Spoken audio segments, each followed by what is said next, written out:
The top stories live from the Sky News City studio. The pace of grocery inflation eases to its slowest monthly rate this year, but remains high at 16.5%. Mortgage rates continue to rise on a daily basis as the number of products available falls again. The Paris Air Show takes off with billions of pounds worth of deals being announced. Plus, the UK-based creative studio behind the new mascot for next year's European Football Championships in Germany.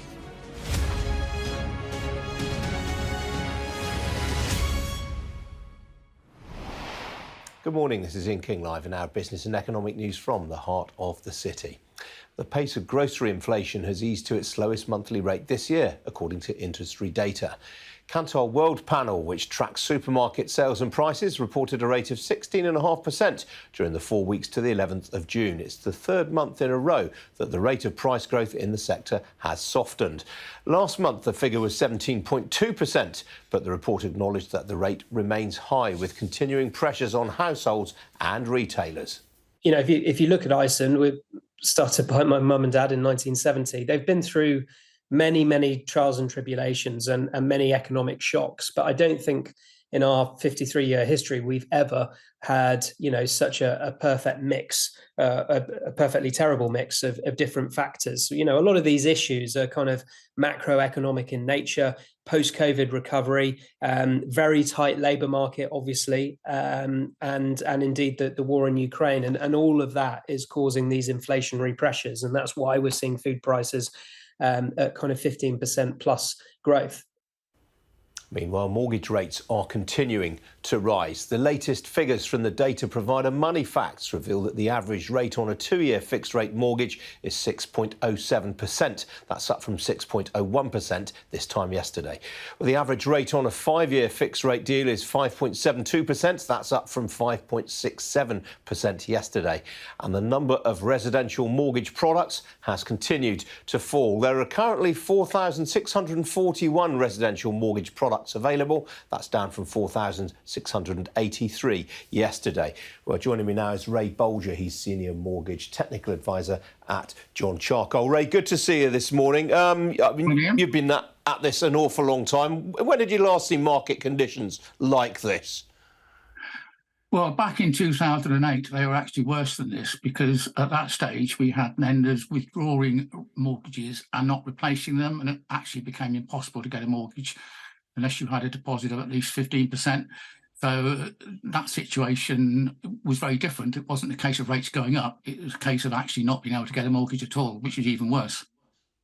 Ray, what are the mortgage products most commonly being withdrawn from the market right now? Well, 2- and 5-year fixed rates clearly are the most common products. Some lenders offer 3-year fixes as well, and some lenders offer 10 years. But it is pretty well across the board, but it's going to be mainly 2- and 5-year rates, because that's where most of the market is.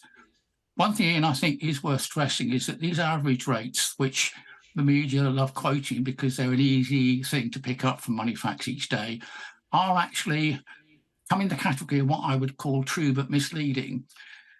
If you're looking for a new mortgage, you're not going to be looking for the average rate. You're going to be looking for the best rate. The average rate is going to include lots of poor rates, which hardly anybody's going to buy. And even if you've only got a 5% deposit, you can still get a 2-year fixed rate mortgage under 6%, for example, despite the average being quoted as 6.07. So I think these averages do tend to be rather misleading. That's a very good point you make, Ray. I mean, it seems to me that a lot of the products that are being withdrawn right now are particularly on high loan-to-value products. Is that a fair assessment? No, it's pretty well across the board. A few lenders do withdraw their high loan-to-value products. We've seen other lenders who've actually kept their 95% LTV mortgages at the same level and put the rate up on others. So it depends on what part of the market the lender wants to focus on. One of the things that is very different in the market now compared with, say, 2 years ago, is that the gap between rates for people with a big deposit, say they were looking to borrow 60%, and those who were looking to borrow 95%, 2 years ago, that was about 3%. Now it's actually less than 1%. So it might be a small crumb of comfort for first-time buyers to know that the rate they're having to pay today hasn't gone up as much as for people with a big deposit. Now, mortgage products are priced off something called the swaps curve. Just for the uninitiated, can you explain how that works, please? Yeah, well, essentially, swap rates are priced off the gilt yield. So if you keep an eye on gilt rates, which are easier to follow than swap rates, that's going to give you a very clear picture as to what's going to happen in the mortgage market. So swap rates generally, certainly for the shorter periods like 2 and 5 years, which are the most common, will be a little higher than gilt yields. And because lenders borrow money in the wholesale markets by doing what's called a swap with a lender, because most lenders, certainly the mainstream lenders, have floating rate money. They've got money from savings accounts, they've got money from current accounts. And if they're going to lend money on a fixed rate, they need to match the lending with the borrowing, otherwise they're at risk. So that's a transaction in the markets that lenders will do to offer these fixed rate mortgages. And if a lender's treasury department has been very clever or very lucky and bought a chunk of money before rates have gone up, that obviously allows them to stay in the market with a competitive rate for rather longer than another lender that might not have done that. And are you seeing much evidence of mortgage products being withdrawn for reasons other than the swap curve moving against the mortgage lender and where their book is positioned? No, it's pretty well all about the cost of funds. There's one or two of the specialist lenders sometimes withdraw from the market for a while because they're funded in a different way. But in general, for the majority of lenders, if they pull products, and we've seen some of them come out of the market for a day or so, but in general, they then come back a day or two later. So it's much more about putting rates up rather than actually having a smaller number of products on the market. Now, Michael Gove, the Levelling Up and Housing Secretary, has called for 25-year mortgages. You're smiling. You know the question I'm going to ask you, Ray. I mean, is it a good idea? Would it alleviate pressure? Well, Gordon Brown commissioned Professor David Mowers to do a review of long-term fixed-rate mortgages about 20 years ago, and nothing much happened as a result of that review. But we have had 25-year fixed-rate mortgages available at different times in the UK. And back in November 2021, Kensington Mortgages launched Fix for Life mortgages, where you could fix for up to 40 years.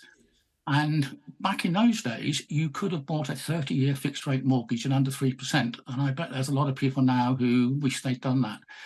So the big plus clearly with a long-term fixed-rate mortgage is that you know exactly what you're going to pay for as long as you've got the mortgage. The challenge for lenders is that borrowers don't like being locked into early repayment charges for too long. Now, we have a new lender called Perenna who are planning to launch in about 6 months' time. And they're going to offer long-term fixed-rate mortgages that only have early repayment charges for 5 years. So that addresses that particular problem. The key is at what rate they can offer them. But at the moment, if anybody wants a long-term fixed-rate mortgage, Kensington are offering 30-year fixed rates at 5.65%, providing you've got a 40% deposit. So they are in the market.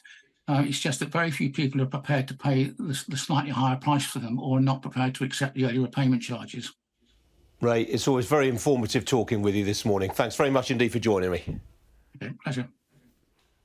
A reminder that you can scan the QR code on your screen right now to watch the COVID inquiry, where the former Chancellor George Osborne and the former Chief Medical Officer Dame Sally Davis are giving evidence today. Currently answering questions is the former Cabinet Secretary Oliver Letwin.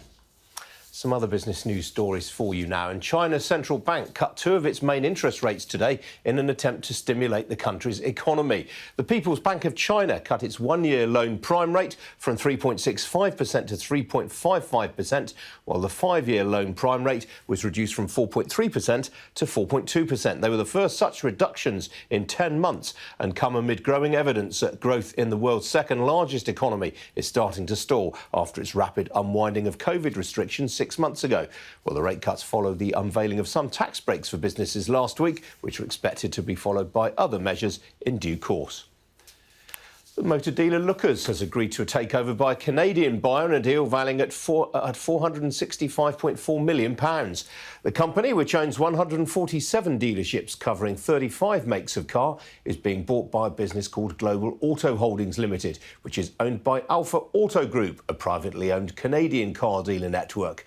Well, the deal, first reported last night by Sky City editor Mark Kleinman, is the latest in a series of takeovers in the auto sector, which have sseen the likes of Marshall Motors being snapped up.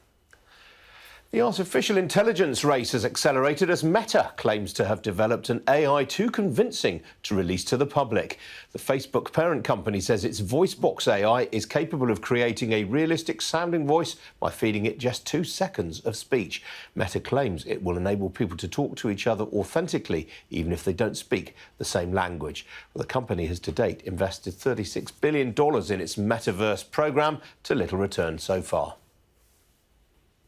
Now, this week is the Paris Air Show, the biggest and longest-running aerospace trade show in the world. Billions of dollars worth of deals are being announced at the event, which brings together all of the major players in the global aerospace industry, with British businesses hoping to be collecting a lot of them. Well, among those in attendance is ADS, the UK Trade Association for the Aerospace, Security, Defence and Space sectors, which is hosting a United Kingdom pavilion. I've been speaking to its chief executive, Kevin Craven, and began by asking him what the main talking points were at this year's event.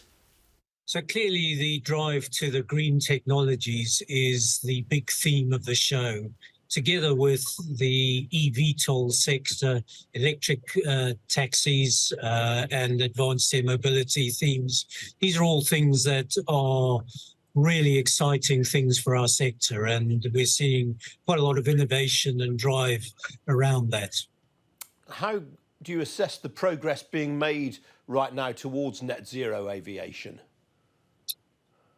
A huge amount of confidence in the sector, I think, Ian. It's really good to see the larger companies committing with significant amounts of resource and manpower and investments. And there is a huge degree of confidence that the engineering is going to catch up with the ambition shortly. We're still, because these are big programs, huge leaps in engineering required, I'm still pretty sure that we're not going to see commercial air flights with sustainable technologies until 2035, mid-30s.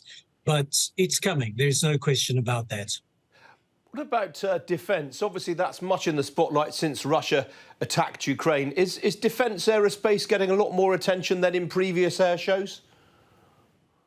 Yes, I think that's probably fair to say. Certainly, Ukraine has had an impact on defence budgets around the world.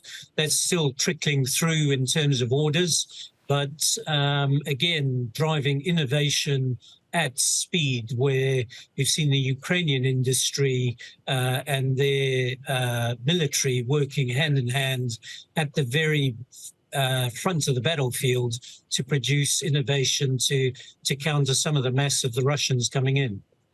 Obviously, civil aviation is enjoying a big bounce back in activity right now. But what about capacity constraints on the industry? I mean, Boeing and Airbus have huge order books right now that they're not going to really fill for a number of years now. How concerned are you about that? Well, order backlog is about 13,000 aircraft globally, about 7 years worth of production, we think, and both Boeing and Airbus doing a great deal of work on ramping up the rate of manufacturing as we speak. I mean, in the UK, the sector's worth about £27 billion worth of turnover, generating around £11 billion of value add to the UK economy. So going well, I think, and catching up on the pandemic is going to take us probably till mid-2024 before we see the sort of figures we saw in 2019. But it's coming back, perhaps slower than we might have expected, but the inflation, cost of doing business kind of challenges that our members are seeing on a daily basis has probably not helped that rate increase. We hear an awful lot about skill shortages across the economy right now, and in particular workers aged between 50 and 64 having dropped out of the labour force altogether. How is the aerospace, defence and space sector coping with that? So we're seeing about 10,000 jobs, vacancies every month since end of 2021, which aren't being filled. And there's a real challenge in terms of that. We are seeing our industries grow the number of apprentices, up 5,200 now in aerospace. but still got a long, long way to go. And I genuinely believe that both through technology, perhaps AI might help in terms of this, perhaps through some of the upskilling of our mid-level workforces. These are the types of initiatives that need to happen in order to fill those vacancies. I mean, obviously, this comes at a cost to business. I mean, the likes of BAE Systems produce many, many hundreds of apprenticeships every year. How long before the industry stops having to play catch-up, though, in terms of upskilling the workforce? I mean, it's a great question. I don't know the answer, to be honest, Ian. It probably is going to take us, I would say, 4 or 5 years, if ever. I mean, I think it is just one of those constraints on capacity that will ultimately have to be caught up by technology as opposed to the labour skills of our workforce.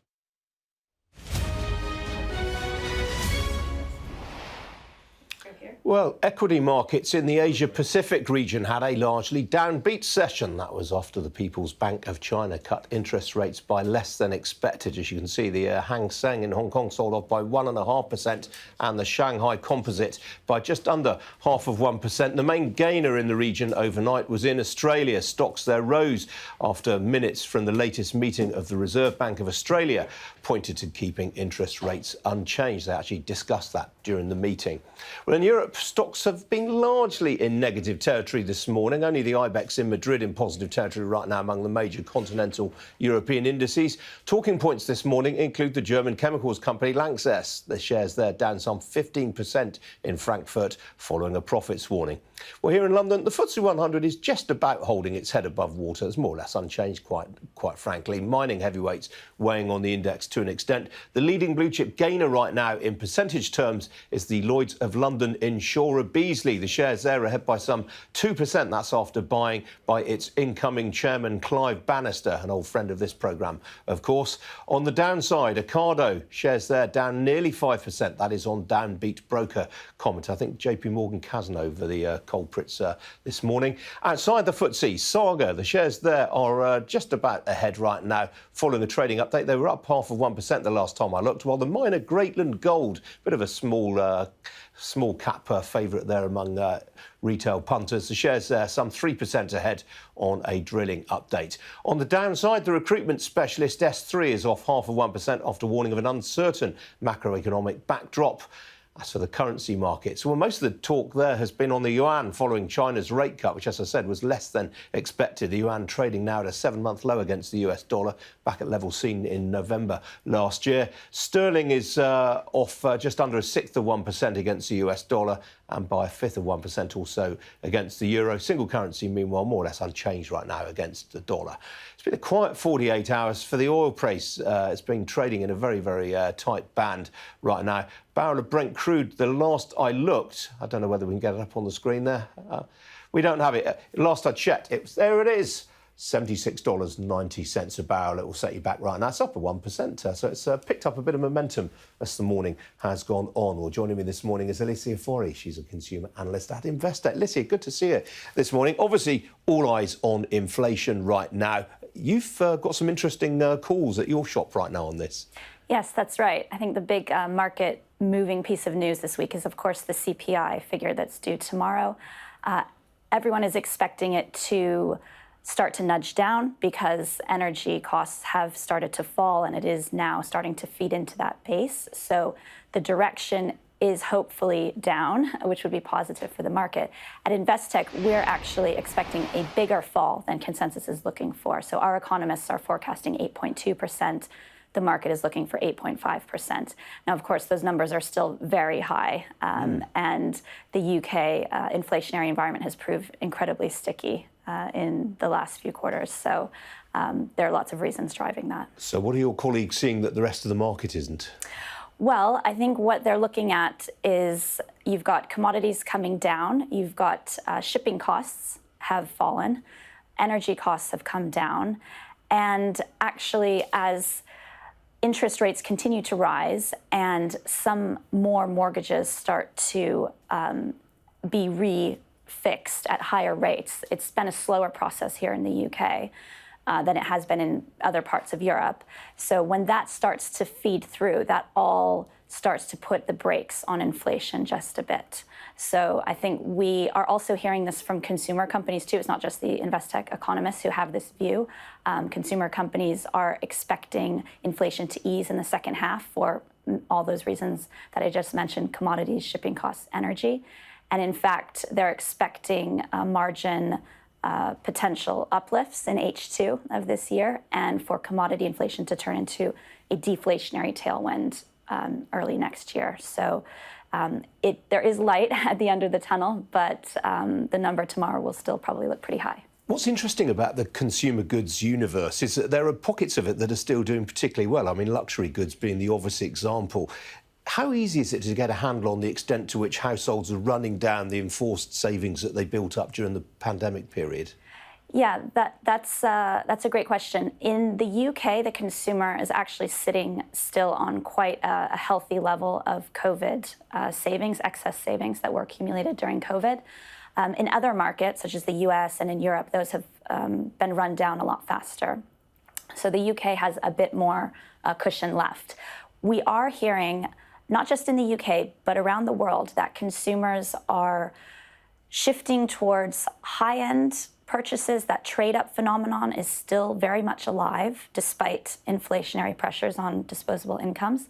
But also for those consumers who are stretched, the lower price tier is also doing well. It's that middle range, that mid-priced food, beverage, household products, that's getting squeezed. And in fact, that's exactly the pattern that we saw the last time we had a big commodity spike back in 2011. The middle got squeezed, the top and bottom did very well.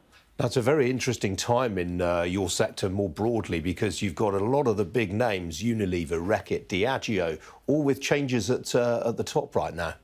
Yes, and I think that's one of the reasons why the investors that I speak to are remaining nervous about the consumer sector, despite the fact that these companies have upgraded guidance earlier this year. And as I said, H2 looks a lot more benign for them, inflation-wise. But yes, there's a lot of change happening. You have Diageo, BAT, Unilever, Reckitt, all having changes to the executive management team in the last few quarters. And there's, I think, a bit of uncertainty out there in the investor market, where they're worried about, what's the strategic direction of these companies? Will there be any change as a result of these moves? So I think that's one of the reasons why, despite good underlying fundamentals and good prospects for the sector, why the shares haven't moved very much this year. All right, Alicia, very good to see you this morning. Thanks for joining me. Thanks. Still to come here on Ian King Live, the future of financial tech in Africa.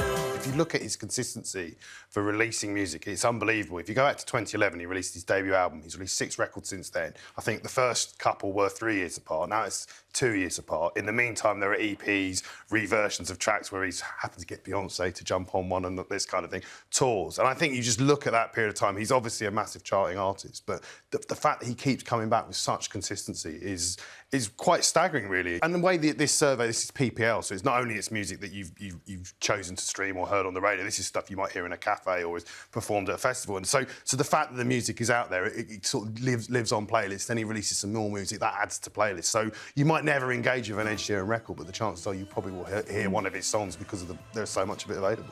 I personally am not the biggest fan, but I will say he does run a gamut. He does do, his number 6 collaboration project was a bit more out there in terms of the people he worked with. He will do sort of, quite friendly chart stuff, some very lovey-dovey stuff, which you can see working really well in that kind of space. But I think, to be fair to him, with every record he has done, he has sort of pushed what he does a little bit. What's interesting is the way with that plus, minus, divide, equals, subtract album stream, that he has kept this sort of very strong brand identity, and I think that really helps to big mainstream audiences, because you sort of just know it's Ed Sheeran. He's not changing the album cover every time. You can sort of go, oh, he's back. I know what that is, just by looking at a mathematical symbol that appears. He missed out because, I mean, Harry's House came out in May last year, so I thought he probably would have been quite close. I thought he might have beaten Ed Sheeran, but again, I think it's just Ed has that back catalogue in terms of being the artist of the year. I mean, obviously Harry's living in Wembley Stadium at the moment, so who knows, for next year might be a tighter race. We shall see.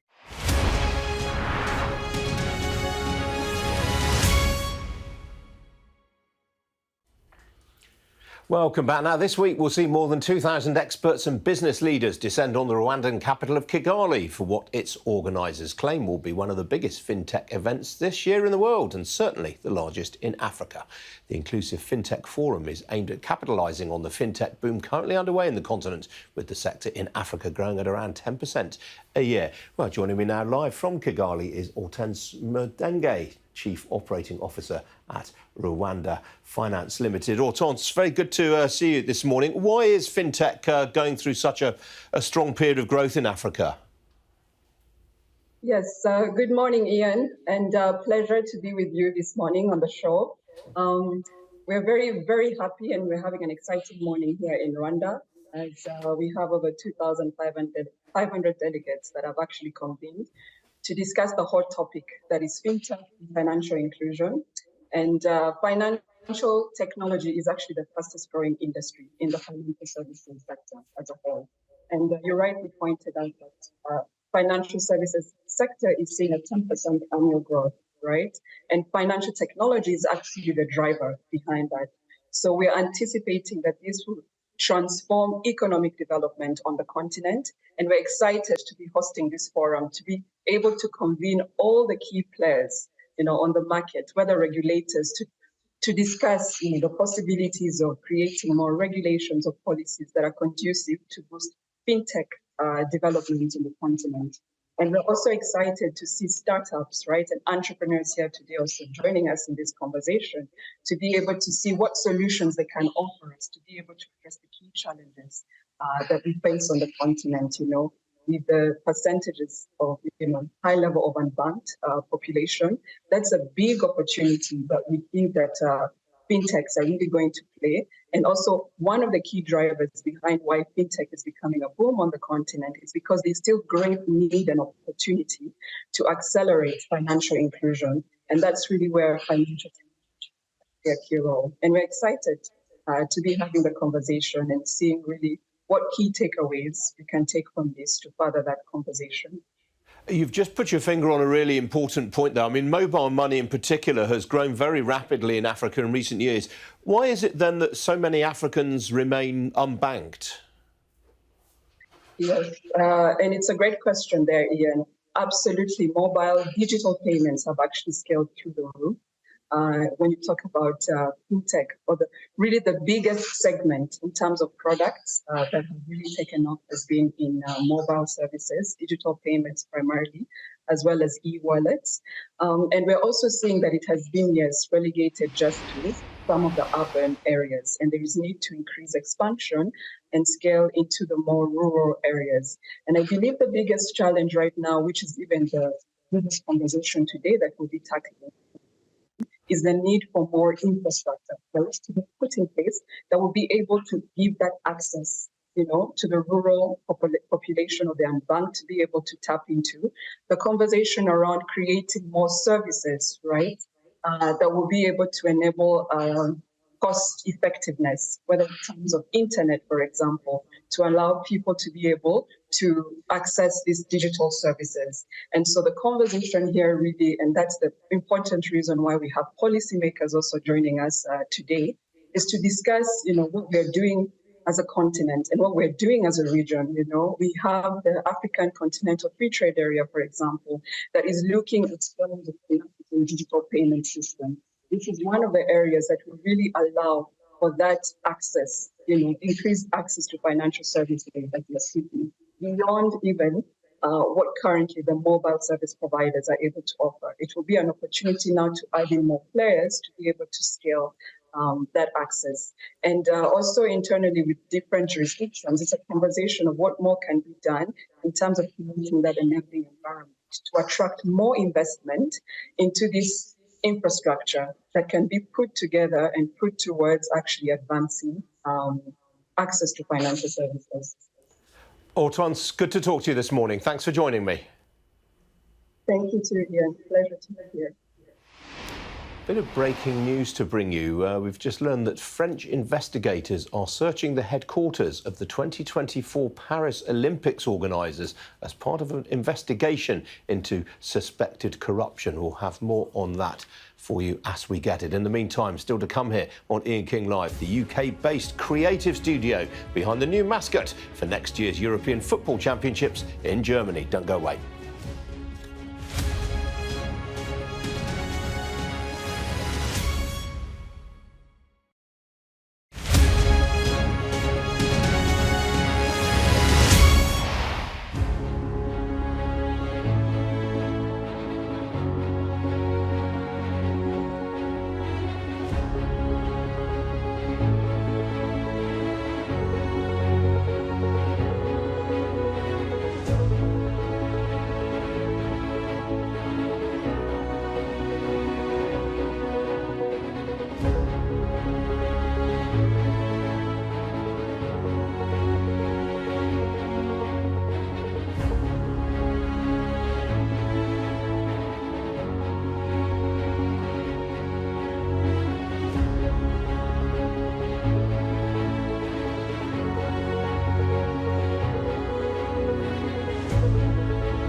Welcome back. Now, a lot of claims have been made for 3D printing technology, and the latest is that it can be used to reduce the cost of space launches. Skyrora, based in Cumbernauld in North Lanarkshire, has begun testing engines that have been produced using 3D printing technology. It claims the engines, which are powered by a combustion system, run on a propellant combination of hydrogen peroxide and kerosene, can be manufactured approximately 66% faster at a 20% cost reduction. Well, joining me now is Dr. James Marlowe, Head of Engineering at Skyrora. Welcome to you. What is the approximate cost then of producing these engines now? Well, we've reduced it by around 20%. So this is due to our in-house 3D printing capabilities, what we call the SkyPrint 2. So as we're going through with our developmental campaign, we've done about 20 tests so far, and then we start to integrate 3D printing into that engine. And what we've seen is we can reduce the cost by about 20% and also speed up production, which also brings in its own cost reductions by about 66%. And this is by a hybrid of printing and then also machining on the same printer. So we're calling it hybrid 3D printing. Now, you've tweaked the design somewhat, I gather. What have you done? So we basically incorporated a CNC machine with normal 3D printing, And we went with a different type of method of 3D printing called DED, direct energy deposition. So this means we can really print the engine a lot quicker. So normally an engine would take around 3 months to manufacture using normal supply chain, but now we can do it in 1 month period. Now, you mentioned the tests there. These are conducted, I assume, under the auspices of the CAA, are they? Yes, so we're regulated by the CAA, everything from our launch license to our business operations. And we have our own test site, which is one of the largest test sites in the UK for testing rocket engines. And one of the first since 50 years ago, since the Black Arrow program, what we can see on the screen now. So we test all our 70 kilonewton engines right there. We've done about 20 so far, and we can see one on the screen now. And we've just came and finalized version 1, and we've now upgraded the engine and went on to version 2. So we've made it a bit lighter, also manufactured a lot quicker. And you might ask, well, why is it a great benefit to manufacture engines a lot quicker? Well, on our first stage, we use 9 of these on our first stage. So the quicker we can build, the more rockets we can build per year, and then the more satellites we can launch per year. And how many tests have to be run before the CAA gives you sign-off? They don't fully regulate in terms of the qualification campaign. We use ESA standards. Normally, it's around 50 tests, and we're looking for total life cycle in terms of time on an engine. But in our own in-house qualification, we've got around 50 tests. I'm about 50% of the way through, and we're looking to finish at around Q4 November this year. And that will be the first qualified stage combustion engine in the UK ever. And assuming all the tests go to plan, I mean, what happens after that? So that's a very good question. Once we finalise qualification on the engine, what's basically the workhorse of our whole launch vehicle, we integrate it with the first stage, and that's where we put 9 of them together. We then basically strap it down and we do a full static fire test. Once that's done, then we can integrate with a spaceport, and then we proceed to launch. Very good to see you this morning. Thanks very much indeed for joining me. Thank you very much, Ian, for having me on. Now, qualification for Euro 2024 in Germany is well underway, with somewhat mixed results last night for some of the home nations. Well, there's a home win today, though, for a London-based creative studio, Toikido, which has designed UEFA's mascot for the tournament. The mascot, a teddy bear, is being unveiled today, with fans being asked to vote on its name. And it will feature in a collaboration with Toikido's Roblox game, Pinata Smashlings, which will include a Euro 2024 football island. Well, joining me now is Darren Granham. He's the Chief Executive of Toikido. Welcome to you. How did you win the contract? The competition must be quite intense. Yeah, well, thank you very much. Thank you for getting our name right. That's always a stumbler. Yeah, we were very lucky. We were approached by Fanatics, who are handling the whole process. A number of companies went in for it. And we were lucky to come through with it, I guess. Very creative team, very fast as well. I think during the process, I think one of the things they liked was our speed of turning things around within hours, 24 hours. And I'm quite surprised. I mentioned the fact that you've got this new game on Roblox coming up. I'm surprised that you're being allowed to incorporate the mascot into it, because I would assume that UEFA have all sorts of protections in place. Do you know what? I think that was one of the attractive things as us as a business, is that we had that link of digital and physical. So as part of our pitch, we offered to put their experience within our world. Our game launches in a couple of weeks' time, which gives us a year until the tournament launches. So we'll have sort of a ready-made audience for the tournament and for their fans as we go. And then really concentrating on the offline piece as well. One of the objectives for UEFA was to be able to have this physical experience, but also have that offline piece as well. And as a dad of 3 boys, I know how important that piece is as well. Yeah, absolutely. Why did you choose Roblox as the platform for this game? It's a good question. I mean, it's definitely the fastest growing platform out there at the moment. Toikido is a studio. We make games on Steam, in Fortnite, and other platforms, Nintendo Switch. But Roblox is, frankly, where my children are playing at the moment. I know where their pocket money is spent at the moment.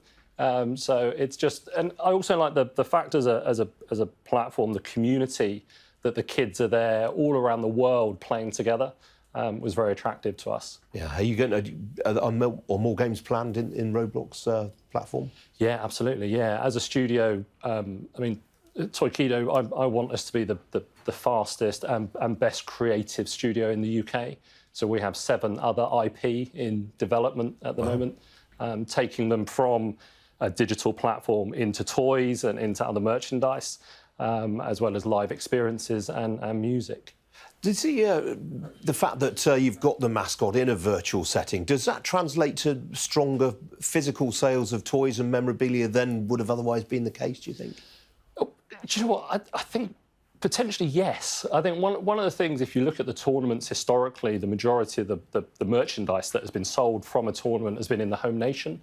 I think that the fact that we're putting it in a platform that has a global appeal, and Pinata Smashlings, which by nature has a global appeal, we're actually launching physical merchandise in 70 countries from this September. So we'll have a global footprint for the brand itself as UEFA comes into us next year. And when you were designing the mascot, did you have any sort of... What was the spec from UEFA, if you like? Did they say it had to be a teddy bear, or was that your idea? No, that was our creative team. I mean, UEFA wanted a bear of sorts. I mean, obviously, the Germany and the bear come hand in hand if you look at Stoif and those other amazing companies. But from our side, it also makes it a lot more commercial as well. I think if you look at the mascots, let's not say too much about the Olympics 2012, yeah. but I know that sort of partners of friends of mine that were involved in that still have a lot of product left. Yeah. From those mascots. So I think the bear that we've created will hopefully not have that effect. It's funny, I mean, some of them really do live in the memory. I mean, I always think of the little orange from the 1982 World Cup in Spain and things like that. What makes a mascot successful? Oh, do you know what? I mean, Mexico 86 is mine. I mean, that really sticks with me. I think you have to look at where the trends are. I think you have to look at the audience. I mean, the way that we made the bear very physical, and as you see content as it comes out and is revealed, you can really have a lot of fun with that bear in terms of the physical aspects on and off pitch and on and off the game. I presume that, by the way, it's been designed, by the way, so some poor person is going to have to dress up as a giant one and run around on the pitches in the matches. I'm Anthony Rule, who designed it for us. He designed it perfectly, thinking about the mascot in mind. And do you know what? I think that's one of the things maybe why we leaned into this Fanatics UEFA opportunity, was that we did look at the off mascot appeal and how it could be used in other areas. But yeah, if you're under 6 foot, you can get into that mascot. I'm afraid I fit into that category. Good to see you this morning. Thank you very much. Cheers.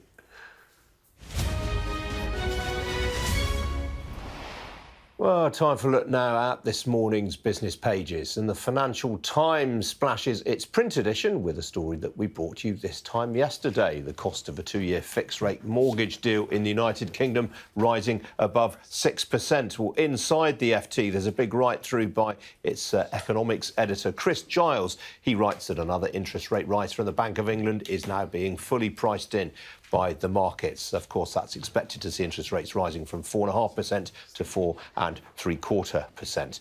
Well, the FT also reports on its front page yesterday's unexpected trading update from Next, in which the retailer said annual pay rises in April had lifted household incomes and encouraged customers to spend more on their summer wardrobes. The Times leads its business pages with news that the hedge fund manager Crispin Odey has lost his status as a fit and proper individual in the City of London. That, of course, follows recent allegations of sexual misconduct against him. The Times also reports on its business front page that the John Lewis Partnership has written down the value of its head offices by £15.6 million.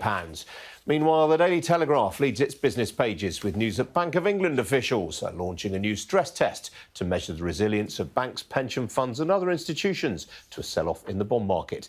It also reports that Susan Davey, the chief executive of South West Water's parent company, Pennon Group, has given up £440,000 worth of bonuses in the wake of record water quality fines for the company. No time for a paper review today, but a reminder to you to check out the Ian King Live podcast, which you can find by scanning the QR code on your screen now. It's available now wherever you get your podcasts, including the Sky News app, Apple and Google Podcasts and Spotify. Now, Rishi Sunak spoke recently about his ambition for the UK to become a leading player in the global regulation of artificial intelligence. But the European Parliament is already en route to becoming the world's first regulator of AI. Yesterday, it passed a draft regulation known as the AI Act, which would place new restrictions on how the technology is used. Well, joining me now is Kriti Sharma, Chief Product Officer of Legal Tech at Thomson Reuters. Kriti, good to see you this morning. Hi. What's the European Parliament trying to achieve here? Well, they're really looking at creating the first draft that controls and tames AI in how we use it, ranging from very high risk or unacceptable risk environments, like using it for predictive policing or in certain situations where it really should be banned, all the way to some risks that are acceptable for businesses to really drive impact and adopt AI, but do it in a safe way. And I really think this is a great first step forward in creating more transparency and more trustworthy AI. Why was the European Parliament so quick out of the blocks? I think they've really got a lot of the foundations in place in understanding the impact on business, on innovation, and the EU does tend to be more at the leading edge of creating regulation. In this case, what's also really fascinating is their description of so-called foundation AI models, many of which are in public use now, like ChatGPT. And they're creating clear guidelines, for example, not using copyrighted law or content to produce disinformation or misinformation or fake news kind of examples. So I think they're doing a really good job at establishing boundaries and creating frameworks so companies like ours have something to work within, and it's not left to individuals to figure it out. Yeah, they do really have to strike a fine balance. I mean, on the one hand, they've got to be aware of the risks posed by AI technology, but at the same time, they've got to be cognizant that there are a lot of opportunities that come with it. I think there is absolute consensus in the business community that the best way to drive adoption of AI is by making it trustworthy and safe to do so. So there's real alignment, and creating policies and frameworks and regulations around that are really welcomed by most large companies that we're seeing already, right? The challenge, however, is there's not enough consensus internationally in how to create global standards. So the EU is going to take a lead, and they will get there faster, probably in a couple of years even, after passing the draft law. But now we need to create frameworks that apply to UK businesses, to the US and elsewhere in the world. Absolutely. Now, you head something called AI for Good. What does that involve? What are you trying to do? Building AI for good. Pretty much what it says on the tin. It's really about using AI to create more applications that are for good of the society, and moving into areas like supporting usage of AI in promoting access to justice, access to financial inclusion, and health systems. I really genuinely believe that the future is going to be much more positive if you use AI in the right way to solve the right problems, and also be more intentional about who creates this technology. It can't just be left to a small number of people when there's amazing talent and skills available around the world. But how do you steer the conversation away from the quite real concerns that people have that this is going to take away jobs? So there is going to be a real redesign of roles, and skills are going to be needed in a completely different way in the future. I don't think it's a conversation of steering away from the job question. It's more a conversation of what are the new jobs that are going to be created? How do we upskill talent? This huge amount of human potential that currently exists. There are a lot of skills that machines just don't have. And so I think the conversation absolutely needs to happen more directly, and perhaps a call to the Prime Minister that we should start focusing more on real action around skills and new talent development. Where does the European Parliament's initiative sit with Rishi Sunak's ambitions? I mean, it looks as though the EU has stolen a march on not only the UK, but the United States and other countries like China. Yeah, like I said, there is consensus in the need for regulation so we can do it safely around the world. But there is also quite a lot of intentional conflict or divergent views in how might we do that. So when we see the European Commission, European Parliament, they're taking a more direct approach, a risk-based approach, high risk, unacceptable risk, low risk applications. We have the UK that has historically taken more of a lightweight, light touch approach to AI. And now we're getting to a point where we need to create more standard frameworks that apply. So as a business, when you're doing business within the EU, you're working with international customers, the law applies to everyone. Wherever you're building that service that impacts the EU, you need to have a framework that lets you move forward and innovate and drive the community and the economy forward and not be bogged down by various different streams. So I think the opportunity for the UK really is to bring the global community together from across the different spectrums of the EU, really leading the way here to the US. This is really starting to figure out what the tech policy and where a lot of tech innovation is coming from, and other parts of the world. So there's a gap. It needs to be filled. It needs to be filled responsibly, and it needs to be filled fast. Yeah, fingers crossed. Kriti, good to talk to you this morning. Thank you. Still to come here on Ian King Live. It's not just about the cricket for Australia at the moment, as the tourism industry prepares for a big boost from the Women's Football World Cup next month. Don't go away.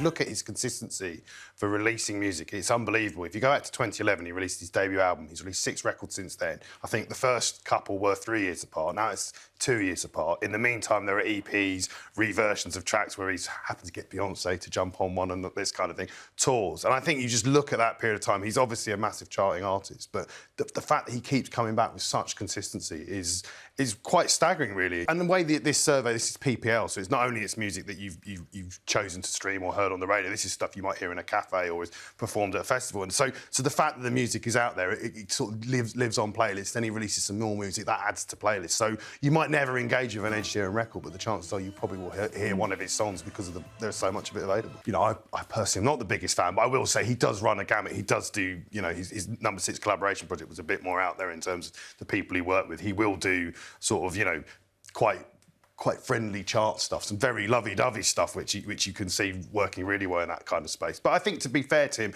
with every record he has done, he has sort of pushed what he does a little bit. What's interesting is the way they've, with that plus, minus, divide, equals, subtract album stream, that he has kept this sort of very strong brand identity, and I think that really helps big mainstream audiences, because you sort of just know it's Ed Sheeran. He's not changing the album cover every time. You can sort of go, oh, he's back. I know what that is just by looking at, you know, a mathematical symbol that appears. He missed out because, I mean, Harry's House came out in May last year, so I thought he probably would have been quite close. I thought he might have beaten Ed Sheeran, but again, I think it's just Ed has that back catalogue in terms of being the artist of the year. I mean, obviously Harry's living in Wembley Stadium at the moment, so who knows, for next year it might be a tighter race. We shall see.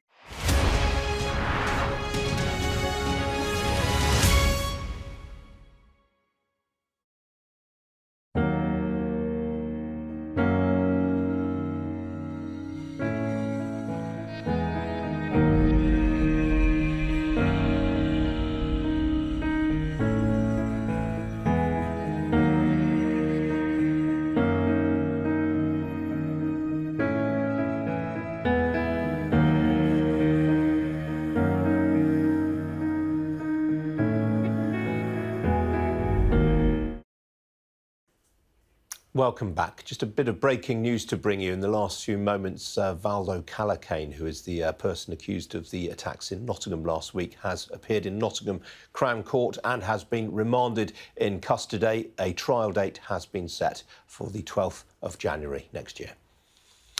Now, all eyes will be on Edgbaston today for what is expected to be a thrilling conclusion to the first Ashes test. But for Australia in particular, this is just the start of a very busy sporting summer.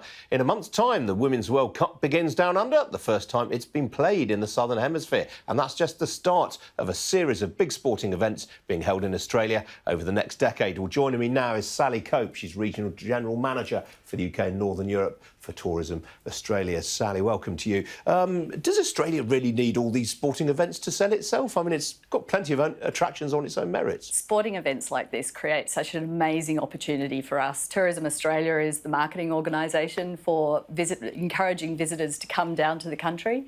And something like the FIFA Women's World Cup, where I think FIFA are expecting around 2 billion people to be watching the tournament over the course of the tournament, is a great opportunity for us to just leverage all of those people watching and show the beauty of the country. And which are the other big events coming up over the next decade that you're excited about? Well, we're calling it Australia's Decade of Green and Gold.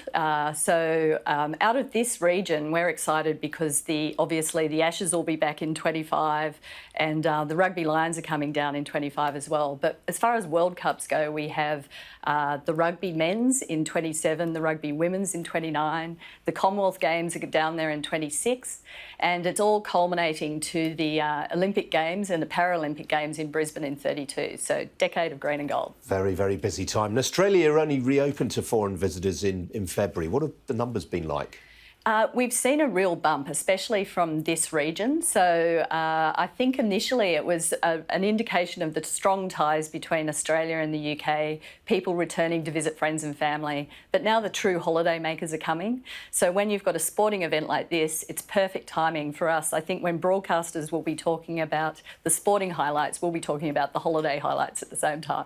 I mean, prior to the pandemic, I think the UK was fourth in terms of importance behind the US, New Zealand and China. Does that remain the case? Right now, it's number 2 on visitation, but I think that's because the China market is only opening now. So we're launching our global Come and Say G'day campaign in China next week. We managed to do that much earlier in October last year here in the UK, and it's really building momentum, which is great. And you've also waived the cost of working holiday visas for young Britons.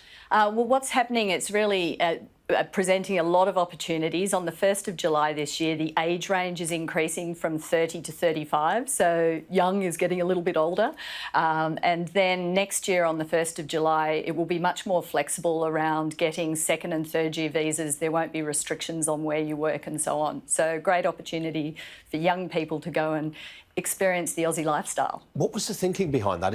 I presume it's because Australia's got just as tight a labour market as we have in this country. There is that. So from a tourism industry perspective, we're excited because backpackers and working holiday makers provide an amazing seasonal workforce. They're travelling and working to extend their trip. So it's really great for regional Australia. So I've got to ask you, who's going to win the first test today?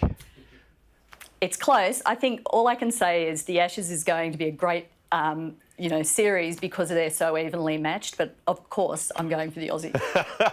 I wouldn't expect anything else of you, Sally. I was at the Carbine Club lunch in London yesterday, which is a great event, full of Anglo-Australian camaraderie. Yes, bit of banter. Yeah, long may it continue. Yeah, Jeff Thompson and Jeff. Oh, brilliant. Yeah, good stuff.